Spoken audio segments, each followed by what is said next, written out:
Oi, pessoal, tudo bom?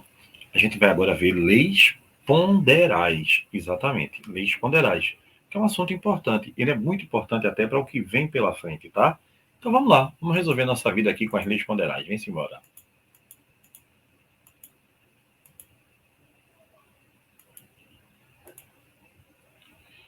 Às 5 da manhã, quando o sol lá vem raiando, pra você já tá no fim, pra mim agora é que tá começando. Olha aí. Os pratos A e B de uma balança foram equilibrados com um pedaço de papel em cada prato e efetuou-se a combustão apenas do material contido no prato A. Certo. Então, no prato A e no prato B, você fez a combustão apenas no prato A. Esse procedimento foi repetido com palha de aço em lugar de papel. Após cada combustão, o que é que a gente observou? Pessoal, questão da FUVEST, sempre fique atento, né?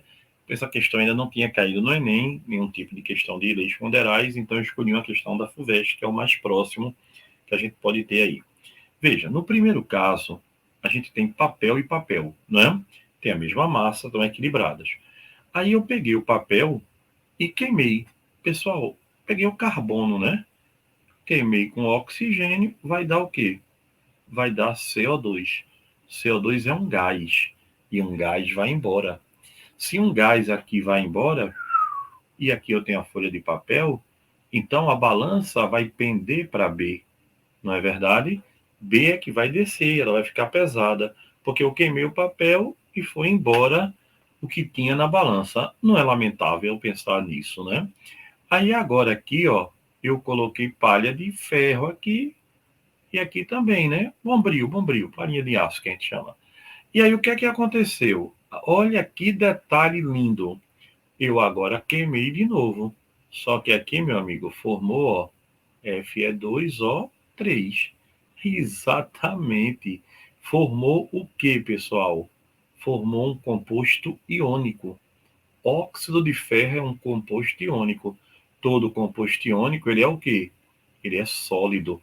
Então aqui, ó, nessa aqui, onde queimou, formou-se o óxido de ferro, que é mais pesado do que apenas o ferro. Como, Guga? Porque no óxido de ferro aderiu o que, pessoal? O O2 que estava no ar. O oxigênio que estava no ar, ele aderiu. Então ficou mais pesado. Então na primeira ele fica mais leve, na segunda fica mais pesado. Logo, o que é que a gente pode responder? Com o papel, A fica acima de B, porque B fica mais pesado. E na outra, A fica abaixo de B, porque quem fica mais pesado é A. E aí a resposta da nossa questão é letra D. Como eu estou fazendo ela agora, vamos marcá-la com uma belíssima estrela aqui. Olha aí. Então, pessoal, a gente tem isso aí na lógica da questão. Questão muito interessante, né? Porque, vê bem, se eu queimo o papel, eu produzo CO2. CO2 vai embora. Aí a balança fica sem nada. Aí o lado que tem o papel ficou mais pesado, que foi B. Já em A e B, eu botei palha de aço, bombril e bombril. Quando eu queimo o bombril em A, o A aqui, ao queimar o bombril reage com o oxigênio do ar também, né? Mas só que aí forma um composto iônico, que é Fe2O3, que é mais pesado, porque tinha o ferro mais o oxigênio que entrou. E aí ela fica mais pesada. Então a resposta, letra D, questão muito interessante. Aí vê, pessoal, as leis ponderais, a gente tem um detalhe que é um detalhe bem interessante. A maioria das aulas dos alunos não entendem bem qual é a sacada de leis ponderais. Vê bem, a primeira lei ponderal todo mundo conhece, que é a de Lavoisier. Lavoisier disse o quê? Em um sistema fechado, a massa do reagente tem que ser igual à massa do produto. Isso serve para qualquer reação, até para reação nuclear, viu? Então, em um sistema fechado, a massa do reagente tem que ser igual à massa do produto. Então, se eu tenho aqui mercúrio mais oxigênio, 105, 100,5 mais 8, aqui tem que ter 108,5. Se eu tenho água e a água se decompõe em hidrogênio e oxigênio, tem que ter 18 no reagente e 18 no produto. Se o sistema for fechado, a massa do reagente tem que ser igual à massa do produto e não tem acordo. tá? Lavoisier fez uma reação, né, com solução de nitrato de prata e colocou a solução de um lado e a massa do outro. Depois que reage, você nota que o sistema final continua com a mesma massa. Por quê? Porque a massa do reagente tem que ser igual à massa do produto, independente de qualquer coisa. Só demonstra ter tá fechado, né? Só precisa estar fechado. Então aí, ó, zinco mais enxofre dá o quê? Sulfeto de zinco. Então, a soma da massa do zinco mais enxofre tem que ser igual à do sulfeto de zinco reagir. Então, pessoal, a massa do reagente igual à massa do produto em um sistema fechado. Vê, pessoal, sobre Lavoisier tem um detalhe, né? Lavoisier, que é o pai da química, tem um videozinho aí pequenininho, vamos ver. É minha grande ambição demonstrar que a natureza é um sistema fechado. Que em qualquer transformação, nenhuma quantidade de matéria nem massa se perde e nem se ganha. Por aqui, por favor.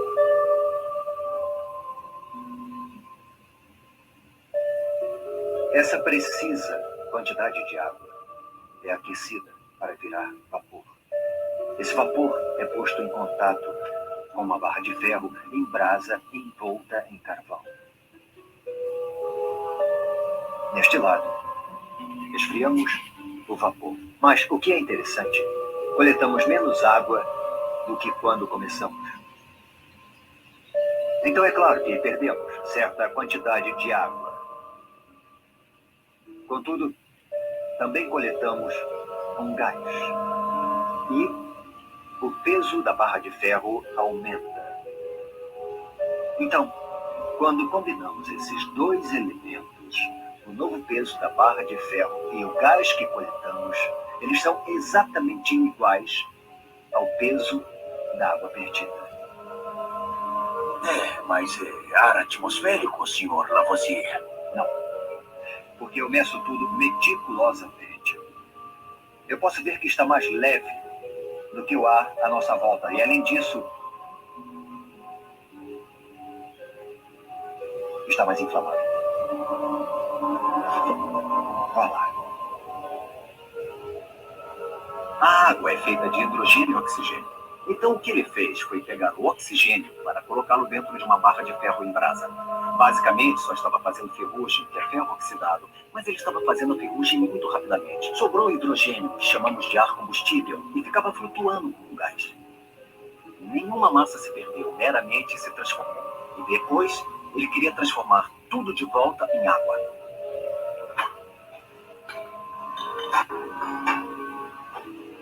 Isso é só o começo. Nos próximos meses, eu espero demonstrar que posso recombinar esse ar combustível com o ar vital e transformar os dois novamente em água. Eu vou recriar exatamente a mesma quantidade de água que foi perdida aqui nesse processo.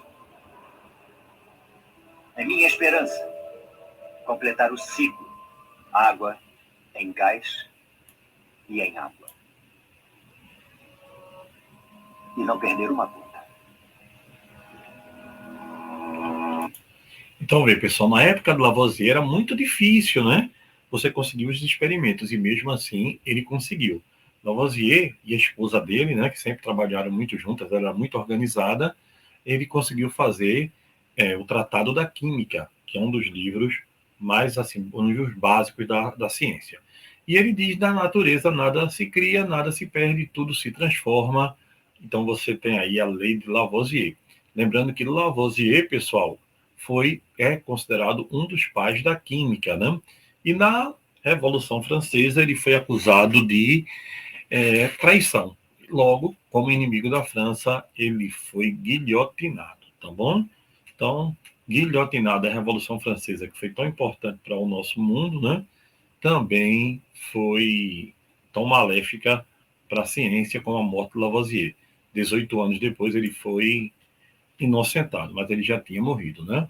Então ele foi decapitado, e tem uma frase de Einstein bem interessante sobre isso, né? Quando ele fala sobre o absurdo de ter acontecido a morte de Lavoisier. Mas vamos lá, vamos embora que o importante é a gente continuar aí falando dos nossos outros químicos também, que são importantíssimos. Vamos lá, pessoal. Então, a gente já sabe que a primeira lei, a lei de Lavoisier, onde ele diz o quê? No sistema fechado, a massa do reagente é igual à massa do produto. E lembre, essa lei funciona para qualquer sistema, até reações nucleares, tá? Muito, muito importante isso, que na época dele ele nem imaginava essa possibilidade. Pessoal, a segunda lei que a gente vai estudar hoje é a lei de Proust. E a lei de Proust é assim: toda substância possui uma proporção constante em massa na sua composição e a proporção na qual reage e se forma é constante. Aí o cara diz, pô, Google, entendi nada. A proporção entre as massas dos reagentes ou entre as massas do produto são constantes. Guga, tu pode tentar aí mostrar isso para a gente de uma maneira mais direta? Vê bem, pessoal, vou te mostrar aqui uma consequência da lei de Proust. Imagine que eu tenho um sistema assim, A mais B produzindo C mais D. Legal? Deixa eu afinar um pouquinho aqui a caneta, só um pouquinho. Aí ele diz assim, eu tenho 1,20 gramas de A, tá bom? Estou botando valores aqui, atribuindo 3,84 gramas de B, tá certo? Produzindo 4,50 gramas de C. E lembre-se, né, pessoal? Tem que seguir a regra de Lavoisier. E aqui eu tenho 0,54 gramas de D. Lembre-se, a massa do reagente tem que ser sempre igual à massa do produto. Aí eu chego e boto aqui, ó, 8 gramas de A, 25,6 gramas de B, coloco 30 gramas de C e 3,6 gramas de D. Pessoal, essa proporção está de acordo com o que falou Proust? Proust está de acordo com o que ele falou? Vamos ver. Fica mais fácil se eu deduzir com vocês juntinho aqui. Se eu pegar 1,2 e dividir por 8, eu vou ter 12 por 8, dava 1,5. Então, aqui dá 0,15. Se eu pegar 3,84 e dividir por 25,6, sabe quanto é que vai dar? 0,15. Como é que tu sabe? É que eu fiz antes a conta. Se eu pegar 4,50 e dividir por 30, sabe quanto é que vai dar? 0,15.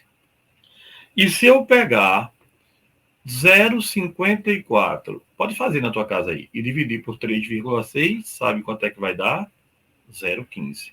Então, pessoal, todo mundo aqui manteve a mesma proporção. Então, está de acordo com a lei de Proust. E o que é que a lei de Proust disse? Qualquer reação química obedece sempre à mesma proporção em massa. Então, a gente tem aqui, ó, a mesma proporção em que, meu povo? Em massa. Logo, está de acordo com a lei de Proust, sim. Então, não se leve pelo enunciado, que será às vezes super dificilzinho, né? Como ele colocou aqui para a gente. Vê como ele colocou o enunciado difícil da reação de Proust. Ele colocou dizendo o quê? Deixa eu voltar aqui um pouquinho só. Ele olha para o enunciado e diz assim, toda substância possui uma proporção constante em massa na sua composição e a proporção na qual reage e se forma é constante. É só dizer que tem uma proporção em massa. Se eu multiplicar 1 por 0,5, vou ter que multiplicar todo mundo por 0,5. Se eu multiplicar 1 por 2, vou ter que multiplicar todo mundo por 2. Então, a relação tem que ser sempre uma relação em proporção. Então, olha, mostrando uma demonstração aqui, ó. 2 por 4, 0,5. 16 por 32, 0,5. 18 por 36, 0,5. Então, pessoal, sempre tem que ser a mesma proporção. Ele pegou aqui, ó, 2 por 16, deu 0,125. Aí pegou o quê? 4 por 32, deu 0,125. Pegou 10 por 80, aí, ó, 0,125. 20 por 160, 0,125. Ou, se eu dobrei um, ó, eu tenho que dobrar todos os outros. Lei da proporção. Muito mais fácil do que a gente imagina. Então, pessoal, lembrar que a lei da proporção é sempre essa, tá? Se eu tenho, ó, 2 para 16 dá 1/8, 4 para 32 dá 1/8, 10 para 80 dá 1/8. Então, sempre vai ser em proporção. A consequência da lei de Proust, pessoal, é a chamada fórmula percentual, tá certo? E o outro, mais importante ainda, é o cálculo estequiométrico. Ó. Se 12 está para 32, 100 está para X. Se 12 está para 44, 100 está para Y. E aí você faz direto por uma lei de Proust. Então, não esquece, tá? A lei de Proust, ela é fundamental para a gente saber as proporções. Se eu sei a proporção, eu consigo resolver um cálculo estequiométrico. Guga, e a lei de Dalton? A lei de Dalton é um pouquinho mais complicada, mas você vai gostar. Ele diz assim, ó, quando dois elementos formam duas ou mais substâncias compostas diferentes, se a massa de um deles permanecer fixa, a do outro irá variar numa relação de números inteiros e pequenos. Guga, tu pode explicar? Vou explicar. Vê bem. Por exemplo, eu tenho vários óxidos de nitrogênio. Concorda comigo? O nitrogênio pode formar vários óxidos. Então, eu preparei aqui para você assim. Eu posso ter 0,21 gramas, tá bom? De nitrogênio, reagindo com 0,12 gramas de oxigênio. Certo? Aí aqui, pessoal, eu vou ter uma proporção. Aqui eu posso ter 0,70 gramas de nitrogênio reagindo com 0,80 gramas de oxigênio. Aqui eu vou ter 0,28 gramas de nitrogênio reagindo com 0,64 gramas de oxigênio. Então, pessoal, vamos dividir a massa de oxigênio pela menor delas, tá certo? Vamos lá?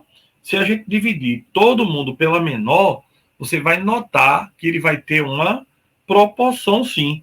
Então, ó, 0,21, tá certo? Vai ser dividido por quem é a menor? Por 0,12, certo? Depois eu vou ter quanto? 0,7 gramas, olha aí, vai estar para quanto? Para 0,8, assim como quanto 0,21, que é menor, vai estar para X. E depois eu vou ter 0,28, vai estar para quanto? Para 0,64, assim como a menor de todas, 0,21, vai estar para Y. Isso aqui, pessoal, eu fiz a continha aqui embaixo, agora deu 0,24 gramas de oxigênio. E eu fiz aqui embaixo agorinha, deu 0,48. E aqui, como eu dividi pela menor, aqui deu quanto?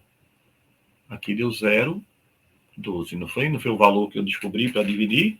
Então, qual é a proporção? 1 para 2 para 3. Então, pessoal, aqui eu posso formar NO, NO2 e NO3. Certo? Então, ele mantém uma proporção. É bem interessantezinha essa lei, né? Vamos tentar ver se você também entende ela aqui no nosso slidezinho. Vem comigo. Olha que bonitinho. Pessoal, preste atenção. Vamos lá comigo. Eu tenho 14 gramas de nitrogênio, vou manter ele fixo e vou variar o oxigênio. 8, 16, 24 e 32. Então, aqui, ó, 14 com 8, 22, 14 com 16, 30, 14 com 24, 38, 14 com 32, 46. Então, a proporção entre as massas de oxigênio que reagiram é de quanto? 8 para 16 para 24 para 32. 1 para 2 para 3 para 4. Isso vai formar óxidos diferentes, ó. N2O, NO, N2O3 e NO2. Ficou bem claro? Então, aí você vai ter uma proporção entre eles, ó. N2O, tá certo? NO, N2O3 e NO2, que é a relação das massas dele aqui, ó. Tá certo? Aqui tem 28 para 16. Por que 28? Porque nitrogênio é 14.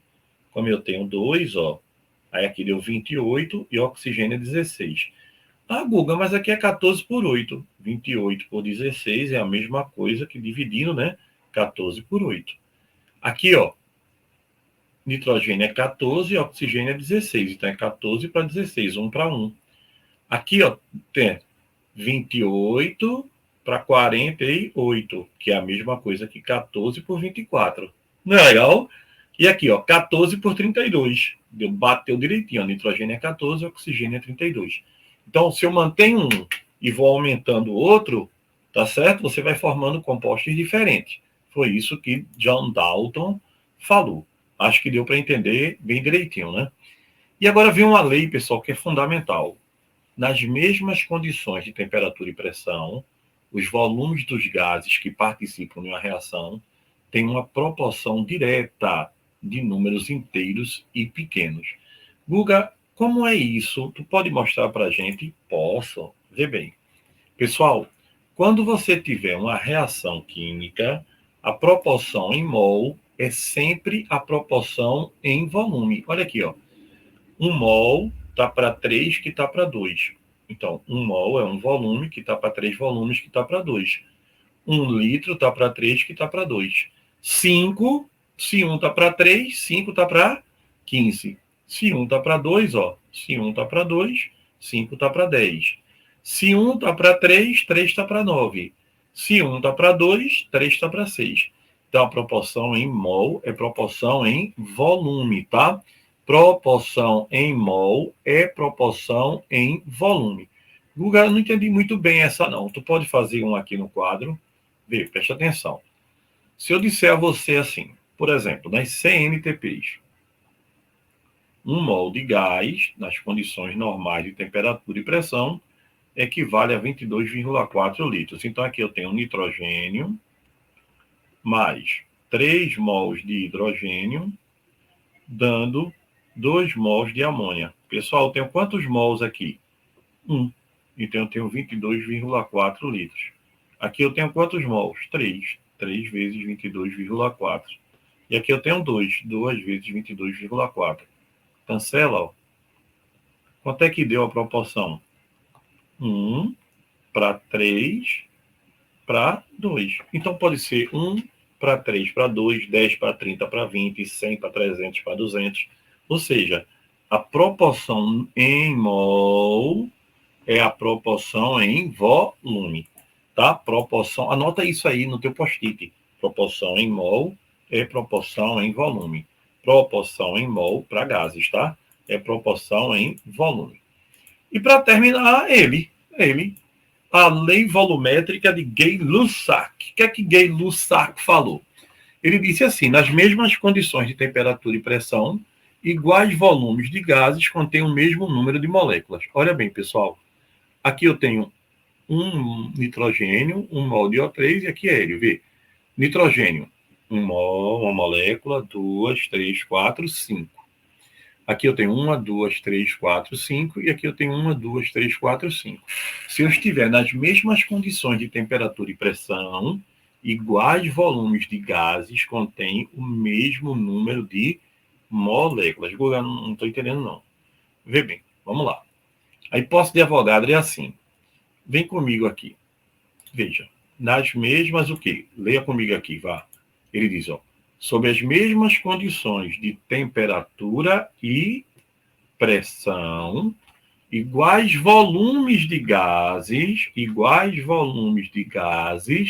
contêm o mesmo número de partículas, o mesmo número de moléculas. Então, ó, eu sei pelos gases que PV é igual a nRT. PV igual a nRT. Tem a mesma temperatura? Tem. Então, é a mesma, cancela. Tem a mesma pressão? Tem. Cancela. Tem R igual? Tem, porque R é o quê? R é uma constante universal dos gases. Então, o volume do gás equivale ao seu número de moléculas. Ah, Guga, agora entendi. Tá vendo tu? É muito mais fácil do que você imaginava. Então, é só prestar atenção nisso. Aí tem uma brincadeirazinha que você pode fazer para clarear sua mente, ó. Quando o número de partículas aumenta, o número de mol aumenta. Concorda comigo? Então, lembre-se, o volume é proporcional ao número de mol. Lembra, PV igual a NRT, você só precisa cancelar. Fica fácil, né, quando a gente bate essa bolinha. Espero que você esteja gostando. Manda aí teu feedback. Beijo, pessoal. Valeu.